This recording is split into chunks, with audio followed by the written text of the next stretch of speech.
The magic നോവലിലേക്ക് ഏവർക്കും സ്വാഗതം.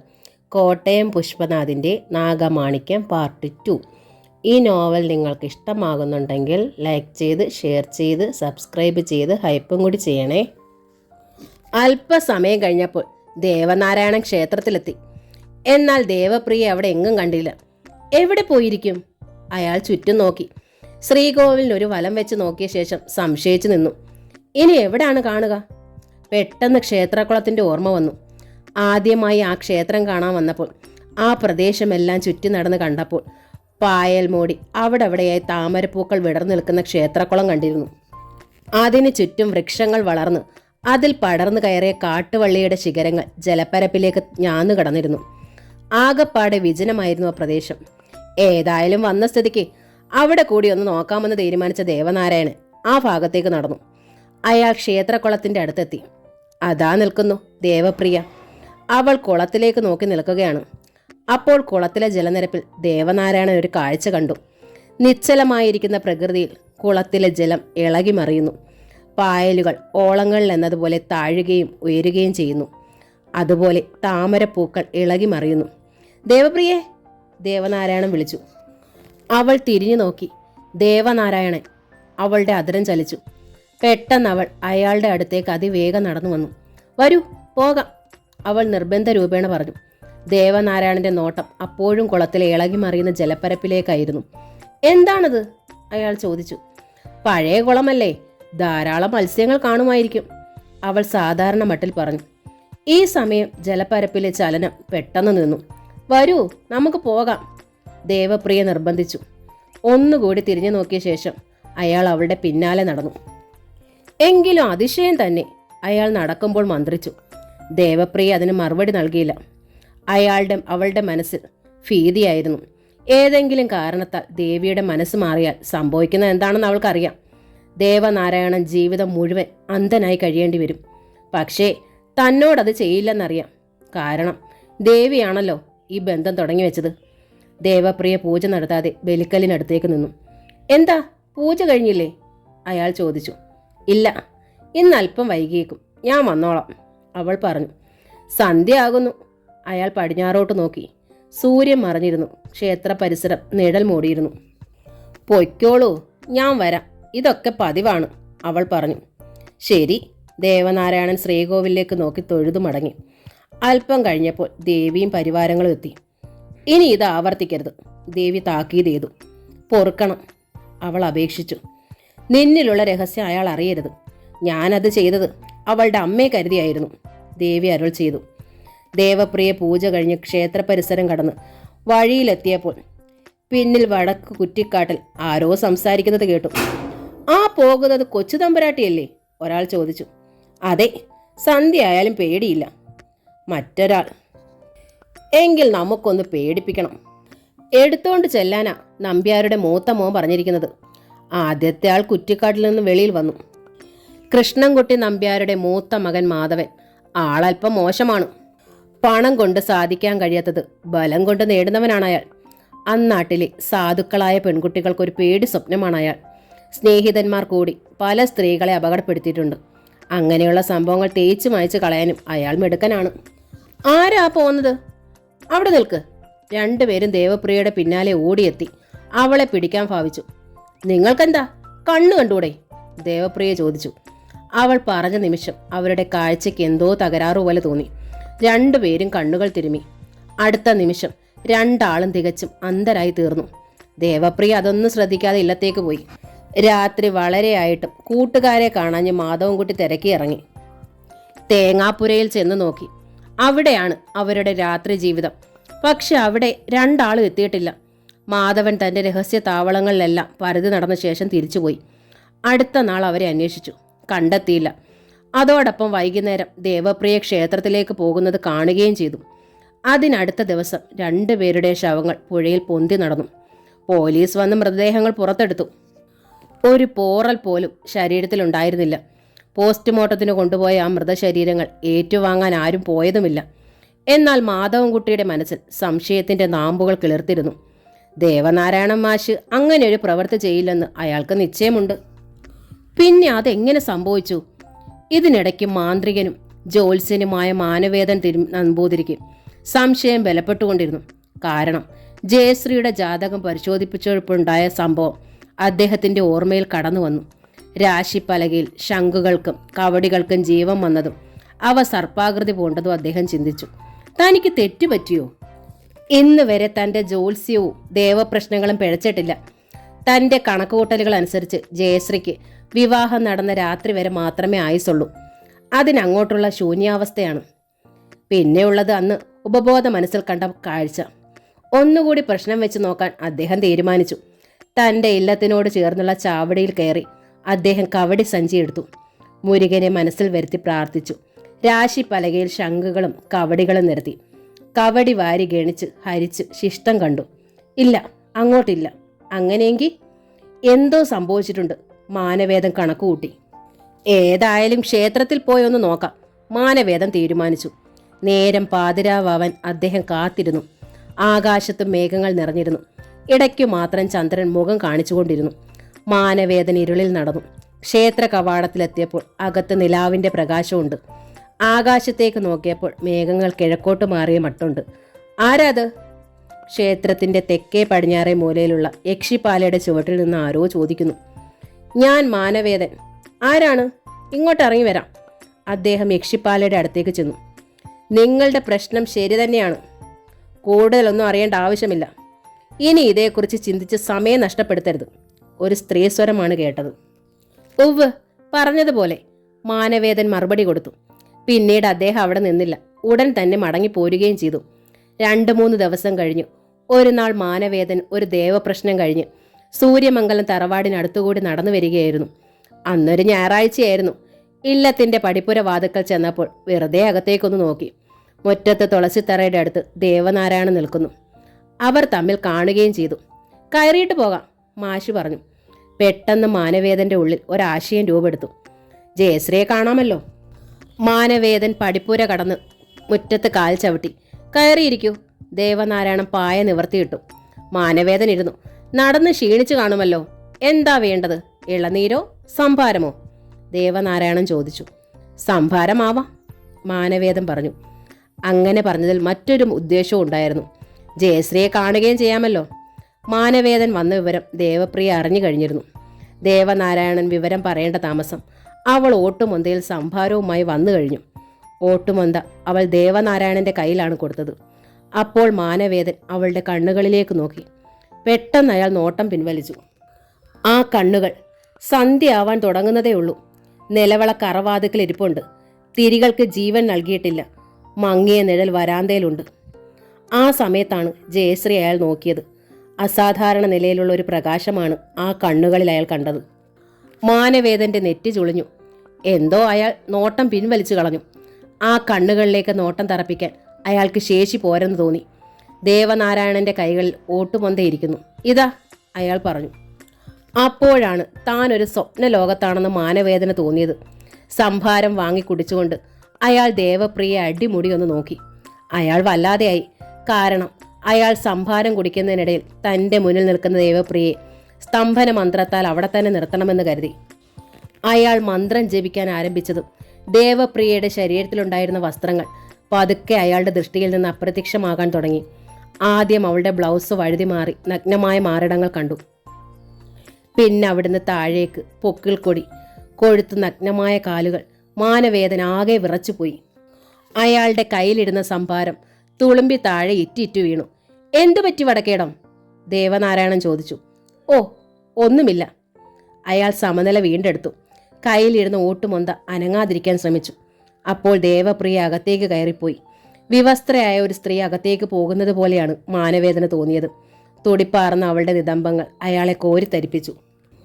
കഴിവതും വേഗം അവിടെ നിന്ന് പോയാൽ മതിയെന്ന് അയാൾക്ക് തോന്നി. ഞാൻ ഇറങ്ങുന്നു, അല്പം ധൃതിയുണ്ട്. അയാൾ ഉടുത്തിരുന്ന മുണ്ട് ചേർത്ത് പിടിച്ചെണീറ്റു. എന്തേ വടക്കേടം ഇത്ര ധൃതി? അകത്ത് രേവതി അന്തർജനം തിരക്കി. പോണം, പോയേ പറ്റൂ. കൂടുതൽ പറയാതെ വടക്കേടത്തു മനയിൽ മാനവേദൻ നമ്പൂതിരി അതിവേഗം ഇറങ്ങി പടിപ്പുര കടന്നു. പോകുന്ന വഴി കുളത്തിലിറങ്ങി കുളിച്ചു. വസ്ത്രങ്ങൾ കഴുകിയ ശേഷമാണ് ഇല്ലത്തേക്ക് പോയത്. വടക്കേടത്തു മന പഴയ കാലം മുതൽക്ക് തന്നെ പേരുകേട്ട ജ്യോത്സ്യന്മാരുടെ ഇല്ലമാണ്. അവർ ദേവപ്രശ്നത്തിൽ പേരുകേട്ടവർ ആയിരുന്നു. അന്യം നിന്ന് പോയതും പൂജ മുടങ്ങിക്കിടക്കുന്നതുമായ ക്ഷേത്രങ്ങളെക്കുറിച്ചും അവയുടെ പുനരുദ്ധാരണത്തെക്കുറിച്ചും അറിയണമെങ്കിൽ വടക്കേടൻ ജ്യോത്സ്യന്മാരെ വരുത്തിയാൽ മതി. രാശി വെക്കാതെയും കവടി നിരത്താതെ ചുറ്റുപാട് നോക്കി ഫലം പറയുന്നവരും ഉണ്ടായിരുന്നു. പഴയ കാലത്ത് നാട്ടുരാജാക്കന്മാരുടെ പോരിൽ തുടക്കം ഇടുമ്പോൾ തന്നെ തോൽവി ജയങ്ങൾ പ്രവചിക്കുന്നതിൽ അവർ വിരുദ്ധന്മാരായിരുന്നു. ഇപ്പോഴും ഇത് മാനുവേദനും മോശമല്ലായിരുന്നു. സത്യത്തിന് നിരക്കാത്ത കാര്യങ്ങൾ ചെയ്യുന്നതിൽ വിമുഖനുമായിരുന്നു മാനവേദൻ. പക്ഷേ ഈ നടന്ന സംഭവങ്ങൾ അയാളെ സംശയാലുവാക്കി തീർത്തു. തൻ്റെ ജ്യോത്സ്യത്തിൽ തെളിഞ്ഞതിന് വിപരീതമായിട്ടാണ് കാര്യങ്ങൾ നടന്നിരുന്നത്. താൻ ഉദ്ദേശിച്ചതിന് വിഭിന്നമായിട്ടാണ് ജയശ്രീ ജീവിച്ചിരിക്കുന്നത്. തൻ്റെ കണക്കുകൂട്ടലിനെ അവൾ മറികടന്നിരിക്കുന്നു. ആരാണ് അവളിൽ പ്രവേശിച്ചിരിക്കുന്നത്? ആ പ്രവേശനം പൂർണ്ണമാണോ അതോ താൽക്കാലികമോ? അയാൾ എത്ര ചിന്തിച്ചിട്ടും ഫലം കണ്ടില്ല. തിരുമനസേ, എന്താ ഇത്ര ധൃതിയിൽ? ഇടവഴിയിൽ നിന്ന് ആരോ വിളിക്കുന്നത് കേട്ടു നിന്നു. കൃഷ്ണൻകുട്ടി നമ്പ്യാർ അടുത്തു വന്നു. ഒന്നുമില്ല, ഇല്ലത്തേക്കാ, മാനവേദൻ പറഞ്ഞു. വിരോധമില്ലെങ്കിൽ എൻ്റെ വീട്ടിലേക്കൊന്ന് വരാമായിരുന്നു, നമ്പ്യാർ വിനീത ഭാവത്തിൽ പറഞ്ഞു. എന്തേ വിശേഷം? മാനവേദൻ തിരക്കി. എല്ലാം അങ്ങോട്ട് വന്നിട്ട് വിശദമായി പറഞ്ഞാൽ മതിയോ? ഞാൻ ഇല്ലത്ത് പോയി ഒന്ന് വിശ്രമിച്ച് ദീപാരാധന കഴിഞ്ഞു വരാം. അവിടെ വന്നാൽ താമസമുണ്ടോ? ഇല്ല. ശരി. മാനവേദൻ പോയി. നനഞ്ഞ വസ്ത്രങ്ങൾ മാറുകയായിരുന്നു ഉദ്ദേശം. അന്ന് സന്ധ്യയോടുകൂടി മാനവേദൻ കൃഷ്ണൻകുട്ടി നമ്പ്യാരുടെ ഭവനത്തിലെത്തി. തിരുമേനിയെ സ്വീകരിക്കാൻ ചാവടി വൃത്തിയാക്കിയിരുന്നു. രണ്ടാളും അകത്തു കടന്നു. ഒന്ന് മുറുക്കുന്നതിൽ വിരോധമില്ലല്ലോ, നമ്പ്യാർ പറഞ്ഞു. ഇല്ല. നമ്പ്യാർ മുറുക്കാൻ ചെല്ലം നീക്കിവെച്ചു. മാനവേദൻ വിസ്തരിച്ചൊന്ന് മുറുക്കി. അതിനുശേഷം ചാവടിക്ക് പുറത്തിറങ്ങി കിഴക്ക് വശത്ത് വന്ന് നീട്ടിത്തൊപ്പി. ഇരുൾ വീണു കഴിഞ്ഞു. തണുത്ത കാറ്റടിക്കുന്നുണ്ട്. ചാവടിയിൽ ലൈറ്റ് കത്തുന്നുണ്ട്. പറയൂ, എന്താ വിശേഷം? തിരുമേനി തിരക്കി. ഞാൻ പറയാൻ വന്നത് അല്പം വിചിത്രമായ കാര്യമാണ്.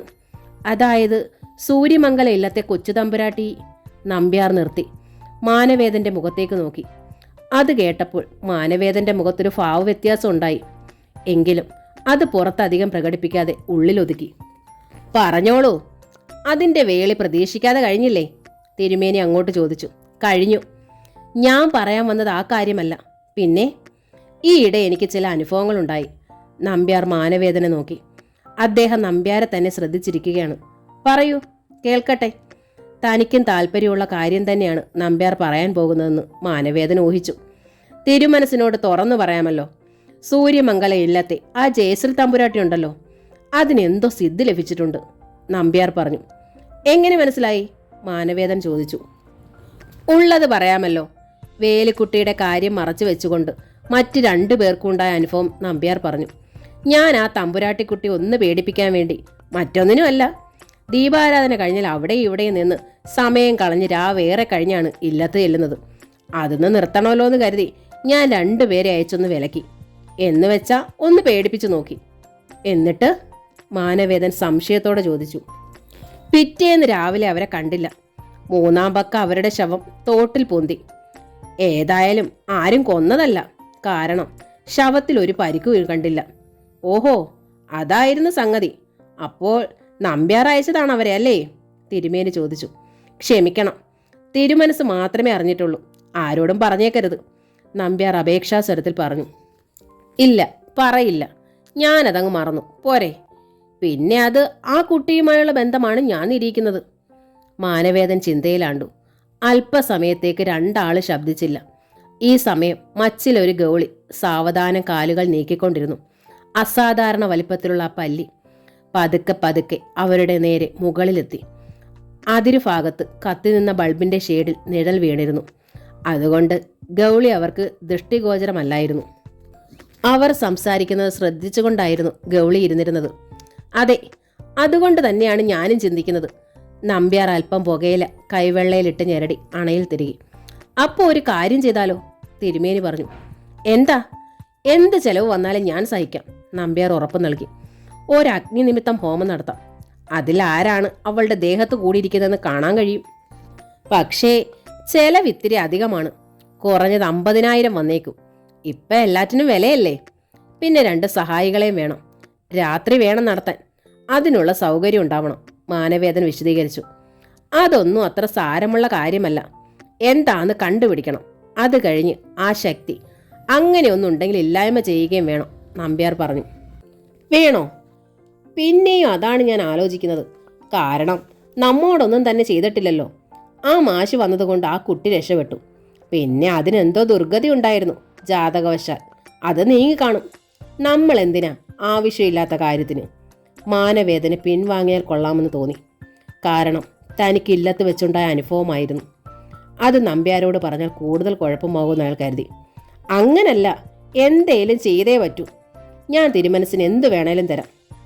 ഇരിക്കൂ, ഞാൻ ഇപ്പം തന്നെ വരാം. കൃഷ്ണൻകുട്ടി നമ്പ്യാർ എന്തോ ആലോചിച്ച ശേഷം ചാവടിയിൽ നിന്ന് പുറത്തേക്ക് പോയി. മാനവേദന ആലോചിച്ചിരുന്നു. ഈ സമയം ഗൗളി മച്ചിലിരുന്ന് മാനവേദനെ ശ്രദ്ധിക്കുകയായിരുന്നു. കൃഷ്ണൻകുട്ടി നമ്പ്യാർ മടങ്ങിയെത്തിയത് ഒരു കെട്ട് 10 നോട്ടും കൊണ്ടായിരുന്നു.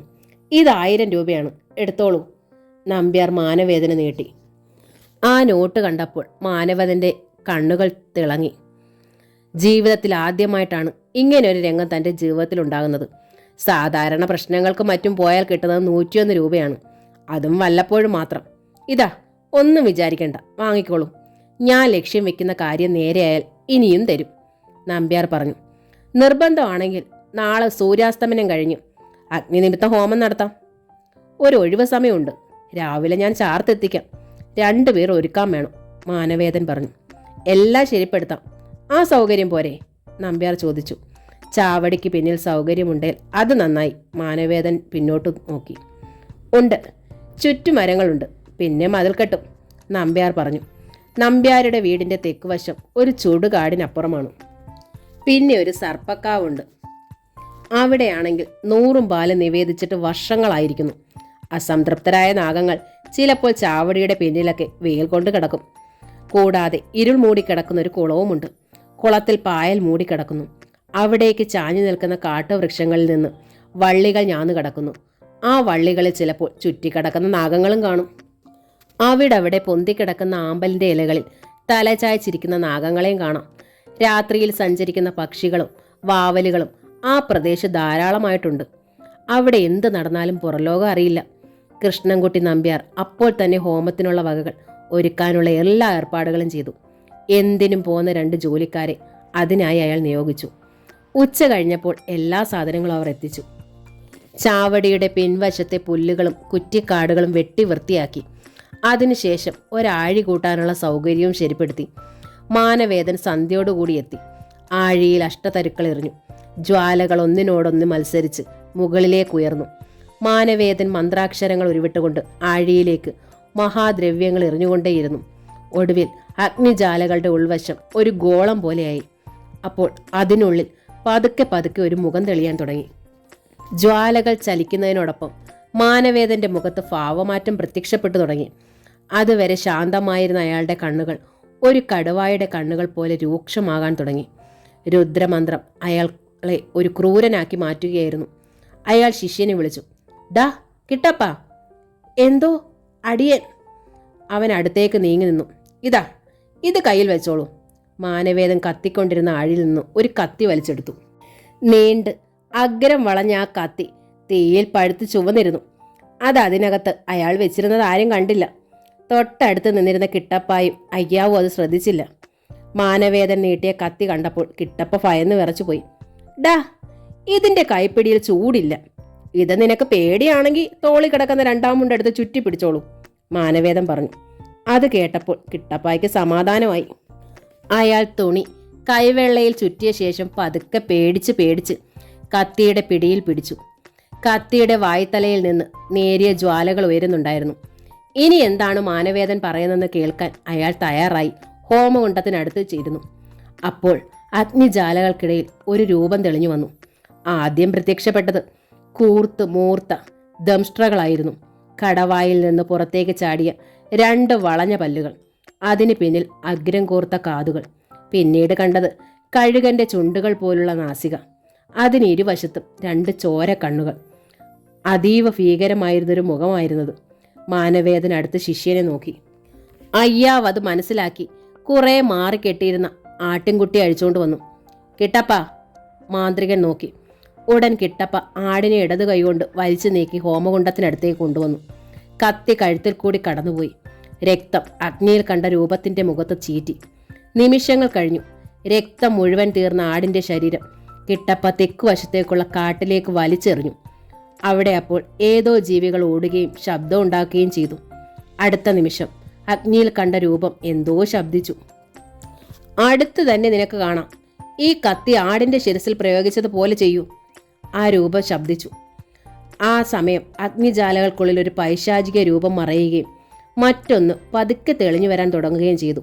മാനവേദനും ശിഷ്യൻ കിട്ടപ്പയും നിർനിമേഷനായി നോക്കിക്കൊണ്ടിരുന്നു. ഈ അവസരത്തിൽ ജയശ്രീ കാവിൽ നിന്ന് ദീപാരാധന കഴിഞ്ഞു വന്നു. രാത്രി ഭക്ഷണം പാകം ചെയ്യുകയായിരുന്നു. കഞ്ഞിക്ക് തേങ്ങാ ചമ്മന്തി ദേവനാരായണൻ ഇഷ്ടമാണെന്ന് അവൾക്കറിയാം.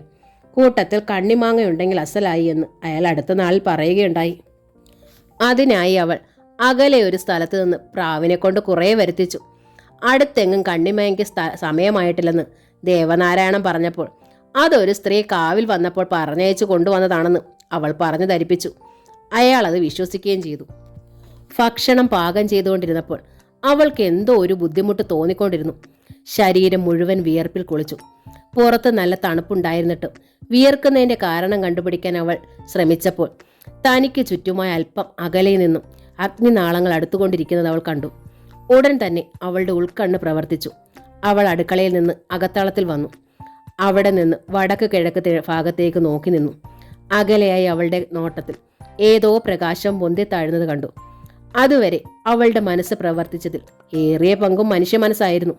ക്രമേണ അത് അവളുടെ യഥാർത്ഥ ശക്തിയിലേക്ക് മാറി. അപ്പോൾ ആ ഹോമകുണ്ഡം അന്തർമനസ്സിൽ തെളിഞ്ഞു. അതിനുള്ളിൽ ഒരു പൈശാചിക ശക്തിയുടെ മുഖം തെളിഞ്ഞു നിൽക്കുന്നു. അവൾ അത് കണ്ടൊരു ശില പോലെ നിന്നു. അവളുടെ മനസ്സ് ദേവിയുടെ രൂപം പതുക്കെ തെളിഞ്ഞുകൊണ്ടേയിരുന്നു. ഇതേ അവസരത്തിൽ മാനവേദൻ തൻ്റെ അടുത്ത് കത്തിയുമായി ഇരിക്കുന്ന കിട്ടപ്പായിയെ നോക്കി. അയാൾ ആഴിയിൽ ആദ്യം കണ്ട ഭീകരരൂപത്തിന് പകരം ഇപ്പോൾ മറ്റൊന്നാണ് കണ്ടത്. അതീവ സുന്ദരിയായ ഒരു രൂപം. ആ രൂപം പതുക്കെ ഉയർന്നു വന്നു. അഴകൊത്ത അവളുടെ മുഖത്തിന് താഴെ നഗ്നമായ മാറിടം. മാനവേദന ശബ്ദിച്ചു. അതൊരാജ്ഞയായിരുന്നു. ഉടനെ കത്തി ഓങ്ങാൻ തുടങ്ങുന്ന കിട്ടപ്പ മറ്റൊരു കാഴ്ച കണ്ടു. ദേവപ്രിയേ, എന്തോ അഗാധമായി ചിന്തിച്ചുകൊണ്ടിരുന്ന ജയശ്രീയെ അവൾക്കിഷ്ടപ്പെട്ട പേര് ദേവനാരായണൻ അപ്പോൾ വിളിച്ചു. തെക്കിനിയിലിരുന്ന് അടുത്ത ദിവസം പറഞ്ഞു കൊടുക്കേണ്ട ഒരു സംഗീത രാഗത്തെക്കുറിച്ച് അയാൾ ചിന്തിക്കുകയായിരുന്നു. അയാൾ വന്നതിൽ പിന്നെ അതുവരെ സ്കൂളിൽ പഠിച്ചിരുന്ന കുട്ടികളുടെ മനസ്സിൽ ഉറങ്ങിക്കിടന്നിരുന്ന സംഗീത അഭിരുചി പതുക്കെ ഉണർന്നെണീറ്റു. ഇത്തവണ നടക്കുന്ന യുവജനോത്സവത്തിൽ ആ സ്കൂളിൽ നിന്ന് 3 കുട്ടികൾ പങ്കെടുക്കാൻ തീരുമാനിച്ചിരിക്കുകയാണ്. ക്ലോക്കിൽ മണി 8 ശബ്ദിച്ചപ്പോഴാണ് അയാൾ ചിന്തയിൽ നിന്ന് ഉണർന്നത്. അപ്പോൾ രാത്രി ഭക്ഷണം ദേവപ്രിയ വിളമ്പാൻ ആരംഭിക്കും. അതാണ് പതിവ്. സാധാരണ അവൾ വന്ന് വിളിക്കുക പതിവാണ്. 2-3 മിനിറ്റ് കഴിഞ്ഞിട്ടും അവൾ വിളിച്ചില്ല. എന്താണ് കാരണമെന്ന് അന്വേഷിച്ചറിയാൻ ദേവനാരായണൻ എണീറ്റു. അകത്തളത്തിലെത്തി. ജയശ്രീ എവിടെയും കണ്ടില്ല. അയാൾ അടുക്കളയിലേക്ക് ചെന്നു. അവിടെ അവളെ കണ്ടില്ല. ദേവപ്രിയേ, അയാൾ വീണ്ടും വിളിച്ചു. അപ്പോഴും അവൾ വിളി കേട്ടില്ല. ദേവനാരായണൻ വരാന്തയിലേക്ക് നോക്കി. ദേവപ്രിയ അവിടെയുമില്ല. ഈ സമയം മാനവേദൻ കിട്ടപ്പയെ അഗ്നിയിൽ തെളിഞ്ഞു നിൽക്കുന്ന സ്ത്രീരൂപത്തിന്റെ കഴുത്തു വെട്ടാൻ ആംഗ്യം കാണിച്ചു. കിട്ടപ്പ കത്തി ഓങ്ങിയതും നിമിഷം കൊണ്ട് ആ സ്ത്രീരൂപത്തിന്റെ കൈ ഉയർന്നു വന്നതും ഒപ്പമായിരുന്നു. ആ കൈയിലിരുന്ന ഒരു പ്രകാശ ബിന്ദുവിൽ നിന്ന് ശക്തിയായ പ്രകാശം കിട്ടപ്പയുടെ കണ്ണിലടിച്ചു. കാഴ്ച നിന്നു പോയ കിട്ടപ്പ കത്തി ആഞ്ഞു വീശി. പക്ഷേ സംഭവിച്ചത് മറ്റൊന്നായിരുന്നു. അഗ്നിയിൽ നിന്ന് ഉയർന്നു വന്ന മറ്റൊരു കരം. അതാ സ്ത്രീയുടെ ഇടതുകരമായിരുന്നു. ആ കൈ കിട്ടപ്പ വീശിയ കത്തിയുടെ മൂർച്ചയുള്ള ഭാഗം പിടിച്ച് ഒറ്റ വലി. കിട്ടപ്പ മുഖമടച്ച് ഹോമകുണ്ടത്തിൽ വീണു. കത്തി പടർന്നു നിൽക്കുന്ന അഗ്നിജാലകളിൽ മുഖം അമർത്തിക്കിടന്ന് അയാൾ ഞെളിപിരി കൊണ്ടു. ആരോ തൻ്റെ ശിരസ് അമർത്തി പിടിക്കുന്നതായോ അയാൾക്ക് തോന്നി. വലിക്ക്, മാനവേദന അടുത്ത് നിൽക്കുന്ന അയ്യാവിനോട് പറഞ്ഞു. ശക്തമായി അയ്യാവ് കിട്ടപ്പയെ പിടിച്ചു വലിച്ചു. പക്ഷേ അയാൾക്ക് കഴിഞ്ഞില്ല. വലിക്കടാ, അവൻ ചത്തുപോകും, മാനവേദൻ വിളിച്ചു പറഞ്ഞു. ഒടുവിൽ തൻ്റെ സർവ്വശക്തി ഉപയോഗിച്ച് അയ്യാവ് കിട്ടപ്പയുടെ ശിരസ് തീനാളത്തിൽ നിന്ന് വലിച്ചു പുറത്തിട്ടു. ആര് കണ്ടാലും ഭയന്ന് വിറച്ചു പോകുന്ന ഒന്നായിരുന്നു അയാളുടെ മുഖം. തലമുടി കത്തിക്കരിഞ്ഞു പോയിരുന്നു. മുഖത്തെ മാംസപേശികൾ വെന്തിരുന്നു. വേഗം കൊണ്ടുപോയി കുളത്തിമുക്ക്, അല്ലെങ്കിൽ ചത്തുപോകും, മാനവേദൻ പറഞ്ഞു. ഉടൻ തന്നെ അയാളെ കൊണ്ടുപോയി കുളത്തിൽ കൊണ്ടുപോയി മുക്കിപ്പൊക്കി. മാനവേദൻ പെട്ടെന്ന് ചില പച്ചല മരുന്നുകൾ നിർദ്ദേശിച്ചു. അയ്യാവ് കാട്ടിനുള്ളിലേക്ക് കയറി എന്തൊക്കെയോ പറിച്ചു കൊണ്ടുവന്ന് അയാളുടെ മുഖത്ത് പുരട്ടി. കൃഷ്ണൻകുട്ടി നമ്പ്യാർ അപ്പോൾ മാത്രമാണ് അടുത്തേക്ക് വന്നത്. എന്താ ഇങ്ങനൊക്കെ? അയാൾ ചോദിച്ചു. ഒന്നും മനസ്സിലാവണില്ല. ഇങ്ങനെ ഒരു അനുഭവം ആദ്യമായിട്ടാണ്, മാനവേദൻ പറഞ്ഞു. മാനവേദനെ സംബന്ധിച്ചിടത്തോളം അവളുടെ സ്ത്രീ രൂപത്തിൽ ദുർമന്ത്രങ്ങളൊന്നും തന്നെ നടത്തിയില്ല. അദ്ദേഹത്തിന് അതിൽ താല്പര്യവുമില്ലായിരുന്നു. സാധാരണ നിലയിൽ ജ്യോത്സ്യവും മറ്റ് ദേവഗണങ്ങളും മാത്രമേ നടത്തിയിരുന്നുള്ളൂ. അതിൻ്റെ ആവശ്യമേ അദ്ദേഹത്തിനുണ്ടായിരുന്നുള്ളൂ. പണത്തിനോടുള്ള വലിയ ആർത്തിയുള്ള ആളായിരുന്നില്ല അദ്ദേഹം. ഉള്ളത് കൊണ്ടൊക്കെ കഴിഞ്ഞാൽ മതിയെന്നുള്ള ആഗ്രഹമേ ഉണ്ടായിരുന്നുള്ളൂ. ഇപ്പോൾ നടന്ന സംഭവം മാനവേദനെ ആകെ തളർത്തിക്കളഞ്ഞു. ഇനി എന്തു പറയുന്നു? നമ്പ്യാർ ചോദിച്ചു. ഞാൻ ആലോചിക്കട്ടെ. ഇന്നിപ്പോൾ ഒന്നും ചെയ്യാൻ കഴിയില്ല. എതിർഭാഗം ശക്തിയുള്ളതാണ്. ഞാൻ പ്രതീക്ഷിച്ചതുപോലെയല്ല. അയാൾ അപ്പോൾ ദുർബലമായി എരിഞ്ഞുകൊണ്ടിരുന്ന ഹോമകുണ്ഡത്തിലേക്ക് ദൃഷ്ടി പായിച്ചുകൊണ്ട് പറഞ്ഞു. ഈ അവസരത്തിൽ ദേവനാരായണൻ ദേവപ്രിയെ അന്വേഷിച്ച് ഇല്ലത്തിന് ചുറ്റും നടക്കുകയായിരുന്നു. അയാൾക്കാകെ ഭയമായി. ഈ രാത്രി അവൾ എവിടെ പോയി? ഒരിക്കൽ പോലും ഈ സമയം അവൾ പുറത്തു പോകാറില്ലാത്തതാണ്. രാത്രി കുളിക്കാൻ പോകുന്ന പതിവുമില്ല. മാത്രമല്ല ഭക്ഷണം വിളമ്പി തന്നെ വിളിക്കേണ്ട സമയവുമാണ്. ദേവപ്രിയേ, അയാൾ വീണ്ടും വിളിച്ചു. ഇത്തവണ അവൾ വിളി കേട്ടു. അത് കേട്ടപ്പോൾ അയാളെ ഹൃദയത്തിൽ ഭാരം പെട്ടെന്ന് കുറഞ്ഞു. ഭയം ഓടി അകന്നുപോയി. ശബ്ദം കേട്ടത് ഏത് ഭാഗത്തു നിന്നാണെന്ന് അയാൾ ശ്രദ്ധിച്ചു. മനസ്സിലായില്ല. ദേവപ്രിയേ, അയാൾ ഒന്നുകൂടി വിളിച്ചു. അപ്പോൾ അകത്തു നിന്നും രേവതി അന്തർജന ഇറങ്ങി വന്നു. എന്തു പറ്റി ദേവാ? അവർ ചോദിച്ചു. എന്തോ ജയശ്രീയെ കാണുന്നില്ല. അമ്മയുടെ മുന്നിൽ ജയശ്രീ എന്നാണ് അയാൾ വിളിച്ചിരുന്നത്. എന്ത്? ജയശ്രീയെ കാണാനില്ലെന്നോ? എൻ്റെ ഭഗവതി, അവൾ എവിടെ പോയിരിക്കുമോ? അവർ വരാന്തയിൽ ഇറങ്ങിയ ശേഷം വളരെ പാടുപെട്ട് മുറ്റത്ത് വന്നു. ദൂരെ എങ്ങും പോകാൻ വഴിയില്ല. ഞാൻ പോയി നോക്കാം. ദേവനാരായണൻ അവളുടെ ശബ്ദം കേട്ടത് എവിടെയാണെന്ന് തിട്ടപ്പെടുത്താൻ ശ്രമിച്ചു. മോളെ ജയശ്രീ, നീ എവിടെയാണ്? അമ്മ ഉച്ചത്തിൽ വിളിച്ചു ചോദിച്ചു. ഞാൻ ഇവിടെ ഉണ്ടേ, ദാ വരുന്നേ. അവളുടെ ശബ്ദം ഇരുളിൽ കേട്ടു. അല്പം കഴിഞ്ഞപ്പോൾ ചാവടിയുടെ പിന്നിൽ നിന്ന് അവൾ നടന്നു വന്നു. മോൾ എവിടെ പോയി? അമ്മ ചോദിച്ചു. ഞാൻ എങ്ങും പോയില്ല. പിന്നെ? ദേവനാരായണൻ തിരക്കി. ഞാൻ എന്തോ ഒരു ശബ്ദം കേട്ടു. കുളത്തിൽ വെള്ളം കിടന്ന് മറിയുന്നത് പോലെയാണ് എനിക്ക് തോന്നിയത്. പോയി നോക്കി. അങ്ങനെ തോന്നിയതാണ്. അവൾ കൈ പിന്നിൽ മറച്ചു പിടിച്ചുകൊണ്ട് അകത്തേക്ക് കയറിപ്പോയി. രാത്രി ഭക്ഷണം കഴിച്ച ദേവനാരായണൻ വീണ്ടും മുറിയിലെത്തി. താൻ തുടങ്ങിയ പാട്ടിൻ്റെ ഈരടികളിൽ കൂടി അയാൾ വീണ്ടും സഞ്ചരിച്ചു കൊണ്ടിരുന്നു. ക്ലോക്കിൽ മണി 9 അടിച്ചു. അപ്പോൾ ജയശ്രീ കയറി വന്നു. അവൾ അയാളെ തന്നെ നോക്കി നിന്നു. അയാളുടെ കണ്ണുകൾ പാതി അടഞ്ഞിരുന്നു. ചുണ്ടുകൾ ചലിച്ചുകൊണ്ടിരുന്നു. ഒപ്പം കൈവിരലുകളും. മനോഹരമായൊരു ഗാനമാണ് അയാൾ ആലപിച്ചുകൊണ്ടിരുന്നത്. ഇടയ്ക്ക് ശ്രുതിയിൽ എന്തോ തകരാറുള്ളതുപോലെ അവളുടെ മുഖത്തിൽ പ്രതിഫലിപ്പിച്ചു. അങ്ങനെയല്ല, ഇങ്ങനെ അവൾ പാടി. അത്ഭുതത്തോടെ ദേവനാരായണൻ അവളെ നോക്കി. അപ്പോൾ അവൾ പെട്ടെന്ന് നിർത്തിക്കളഞ്ഞു. എന്ത്? ദേവപ്രിയ സംഗീതം പഠിച്ചിട്ടുണ്ടോ? ദേവനാരായണൻ അത്ഭുതത്തോടെ ചോദിച്ചു. അയ്യോ, ഞാനോ? ഇല്ല, അറിയാതെ പാടിപ്പോയതാ. അവൾ അയാളുടെ അടുത്തിരുന്നു. എവിടെയോ പാല പൂത്തിരിക്കുന്നു, അവൾ പറഞ്ഞു. ഇപ്പോഴാണ് ആ മണം വന്നത് ദേവപ്രിയ വന്നപ്പോൾ. ഞാൻ കേട്ടിട്ടുണ്ട് ചില ജീവികൾക്ക് ചില പ്രത്യേക പൂക്കളുടെ വാസനയുണ്ടെന്ന്. ചിലർക്ക് താമരപ്പൂവിൻ്റെ സുഗന്ധമാണ്, അയാൾ പറഞ്ഞു. എനിക്കങ്ങനെ മണമൊന്നുമില്ല. ദാ ജനാല തുറന്ന് കിടക്കണു. ആ കുന്നിൻ മുകളിലെ യക്ഷിയമ്പലത്തിനടുത്തുള്ള ഏടിലമ്പാല പൂത്ത് കാണും. അതിന് നറുവാസനയാണ്. അവൾ മാറിലേക്ക് വീണ് കിടന്ന തലമുടി പിന്നോട്ടൊതുക്കി. ഇതെന്താണ്? ദേവനാരായണൻ അവളുടെ കയ്യിൽ കടന്നു പിടിച്ചു കൈവെള്ളയിൽ നോക്കി. അതിൽ കറുത്ത പാടുണ്ടായിരുന്നു. എന്താണിത്? അയാൾ ചോദിച്ചു. എന്ത്? ഇതോ? അവൾ വലത് കൈകൊണ്ട് ഇടത് കൈവെള്ള തുടച്ചു. ഓ, ഞാൻ മറന്നു, അവൾ അറിയാതെ പറഞ്ഞു. ദേവനാരായണൻ പാട്ട് നിർത്തി അവളെ നോക്കി. നിലവിളക്കിൻ്റെ ജ്വാലയിൽ അവൾ ഒരു വെണ്ണക്കൽ പ്രതിമ പോലെ അവൾ അയാളുടെ മുന്നിലിരിക്കുന്നു. അവളുടെ നിഴൽ ഒരു നിഴൽ ചിത്രം പോലെ ചുവരിൽ പതിഞ്ഞു. അവളുടെ ശരീരത്തിൻ്റെ പ്രൊഫൈൽ അയാളെ ആവേശം കൊള്ളിച്ചു. ഒരു ശില്പി കൊത്തിയതുപോലുള്ള അവളുടെ ഉയർന്ന മാറിടം അയാളെ ലഹരി പിടിപ്പിച്ചു. ദേവനാരായണൻ അവളുടെ ചുമലിൽ കൈവച്ചു. അവൾ അല്പം കൂടി അയാളുടെ അടുത്തേക്ക് നീങ്ങിയിരുന്നു. അയാളുടെ കൈ അവളുടെ കഴുത്തിൽ തലോടി. അതിനുശേഷം കീഴ്പോട്ട് വന്നു. ദേവപ്രിയയെ സംബന്ധിച്ചിടത്തോളം അതൊക്കെ പുതിയ അനുഭവങ്ങളായിരുന്നു. ദേവിയുടെ പരിചാരികയായിരുന്ന അവളെ സംബന്ധിച്ചിടത്തോളം അവളുടെ ജന്മത്തിൽ ഒരു ദേവഗന്ധർവൻ പോലും അവളുടെ കാമുകനായി വന്നിട്ടില്ല. ചിലരൊക്കെ ശ്രമിച്ചെങ്കിലും ദേവിയുടെ ശക്തി കത്തി നിൽക്കുന്ന ദൃഷ്ടിക്ക് മുമ്പിൽ അവരൊക്കെ നിൽക്കാൻ ഭയന്ന് മാറിക്കളഞ്ഞു. എന്നാൽ ഇപ്പോൾ അവൾ ദേവിയുടെ അനുഗ്രഹാശിസ്സുകളോടെ ഒരു മനുഷ്യൻ്റെ ഭാര്യയായിരിക്കുകയാണ്. തൻ്റെ ശരീരം അയാൾക്കൊരു ജന്മം തീറ് കൊടുത്തിരിക്കുകയാണ്. അവളുടെ ശരീരഭാഗങ്ങളിൽ ആ വിരലുകൾ സ്പർശിക്കുമ്പോൾ അവൾ പുളകമണിഞ്ഞു. തിരമാലകൾ പോലെ അവളുടെ ജീവകോശങ്ങൾ ഇളകി മറിഞ്ഞുകൊണ്ടിരുന്നു. ഈ അവസരത്തിൽ കൃഷ്ണൻകുട്ടി നമ്പ്യാരുടെ ചാവടിയിൽ മാനവേദൻ എന്ത് ചെയ്യണമെന്ന് നിശ്ചയമില്ലാതെ താടിക്ക് കൈകൊടുത്തുകൊണ്ടിരിക്കുകയായിരുന്നു. എന്താ ആലോചിക്കുന്നത്? നമ്പ്യാർ ചോദിച്ചു. ഞാൻ ഒരാളെക്കുറിച്ച് ചിന്തിക്കുകയാണ്, മാനവേദൻ പറഞ്ഞു. ആരാണ് അയാൾ? നമ്പ്യാർ തിരക്കി. അയാൾ അജയനാണ്. എൻ്റെ പഴയ ഗുരുവും കൂടിയായിരുന്നു. എന്നാൽ ചില കാരണത്താൽ ഞാൻ അയാളെ വിട്ടുപോന്നു, മാനവേദൻ പറഞ്ഞു. ഗുരുവിനെ എന്തുകൊണ്ടാണ് അയാളെന്ന് വിളിക്കുന്നത്? നമ്പ്യാർ തിരക്കി. അതിന് കാരണമുണ്ട്.